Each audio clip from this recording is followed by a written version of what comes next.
ఆత్మీయ సహోదర సహోదరులందరికీ నా యొక్క వందనములు.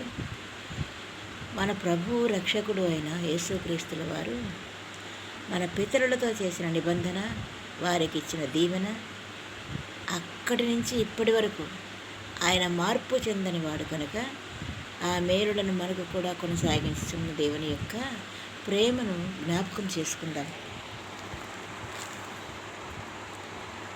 దినవృత్తాంతముల మొదటి గ్రంథము 16వ అధ్యాయం నుంచి కొన్ని వాక్యములు మనం చదువుకుందాం.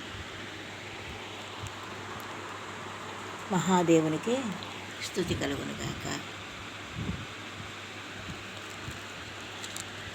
ఆయన అబ్రహాముతో చేసిన నిబంధనను, ఇస్సాకుతో చేసిన ప్రమాణమును, ఏర్పాటును నిత్యము జ్ఞాపకముంచుకొనుడి.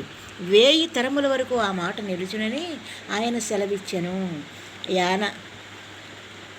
యాకోబునకు కట్టడగాను, ఇశ్రాయేలునకు నిత్య నిబంధనగాను ఆయన ఆ మాటను స్థిరపరిచి ఉన్నాడు.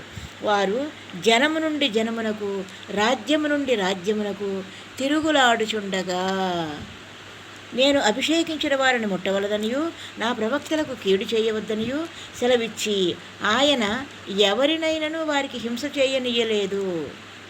వారి నిమిత్తము రాజులను గద్దించెను. సర్వభూజనులారా యెహోవాను సన్నతించుడి. అనుదినము ఆయన రక్షణను ప్రకటించుడి. అన్యజనులలో ఆయన మహిమను ప్రకటించుడి. సమస్త జనులలో ఆయన ఆశ్చర్య కార్యములను ప్రచురించుడి.